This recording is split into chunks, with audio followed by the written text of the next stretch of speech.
Om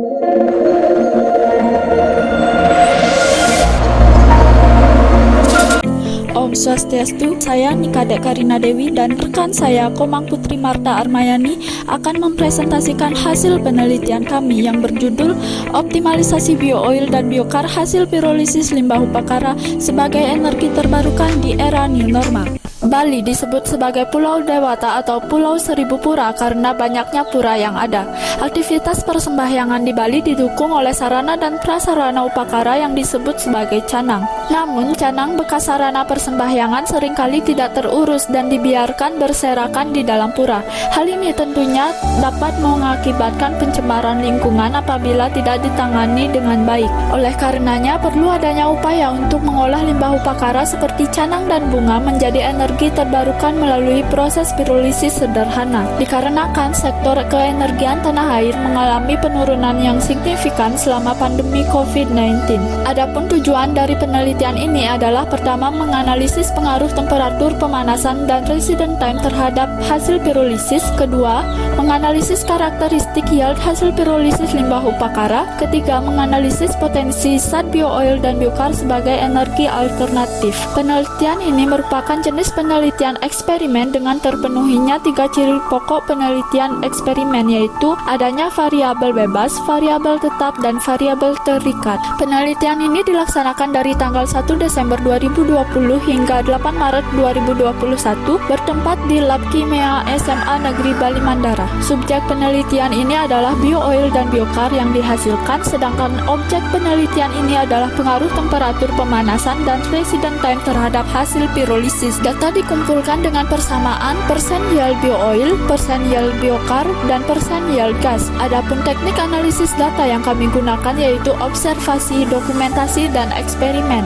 Hasil dari eksperimen pirolisis pada bahan baku janur dan bunga pada temperatur yang berbeda menghasilkan warna dan tekstur yang berbeda. Selanjutnya, perbedaan resident time yang dilakukan pada eksperimen menunjukkan bahwa persentase yield terbesar dihasilkan pada resident time 1,5 jam untuk janur yaitu sebesar 2,5% dan 1,5 jam dan 3 jam untuk bunga yaitu sebesar 2,5%. Proses pirolisis pada janur dengan temperatur tinggi menghasilkan densitas dan vikositas yang semakin rendah apabila resident time semakin lama. Selanjutnya, perbedaan karakteristik yield bioil dengan waktu yang sama yaitu 2 jam dan variasi temperatur yang berbeda menghasilkan densitas yang tertinggi pada temperatur sedang dan mencapai nilai terendah pada temperatur tinggi. Yield bioil pada temperatur rendah mencapai vikositas tertinggi dan akan mencapai angka terendah pada temperatur tinggi. Karakteristik yield bioil dengan temperatur pemanasan yang sama yaitu temperatur tinggi menunjukkan karakteristik yang hampir sama yaitu dengan warna yang hitam dan tekstur yang cenderung kasar. Adanya perbedaan kandungan selulosa, hemiselulosa, dan lignin pada limbah upakara yaitu canang dan bunga menyebabkan perbedaan jumlah yield bioil yang dihasilkan. Pada janur, kadar lignin lebih besar dibandingkan selulosa dan hemiselulosa, sehingga bioil yang dihasilkan menjadi lebih sedikit. Berbeda dengan bunga yang memiliki selulosa yang lebih besar, sehingga yield bioil yang dihasilkan menjadi lebih banyak. Bioil dan biokar sangat berpotensi untuk membantu keenergian negara, seperti bioil yang dapat dimanfaatkan menjadi bahan bakar pengganti solar dan kandungan chemicalnya yang berharga seperti fenol dapat digunakan untuk membantu farmasi, sedangkan biokar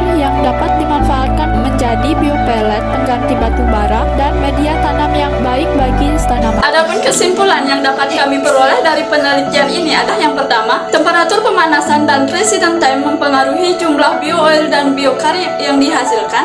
Yang kedua, yield bioil dan biokar hasil pirolisis limbah upakara memiliki karakteristik yang hampir sama. Ketiga, yield bioil dan biokar sangat berpotensi untuk membantu menstabilkan keenergian tanah air. Saran yang pertama bagi pemerintah diharapkan dapat mendukung adanya pengolahan sampah upakara menjadi energi alternatif melalui proses pirolisis. Dua, bagi peneliti lain dapat dijadikan referensi untuk penelitian selanjutnya. Dan yang terakhir, bagi masyarakat dapat menambah wawasan mengenai proses pirolisis dengan baik agar bisa membantu mengurangi keberadaan sampah di lingkungan sekitar.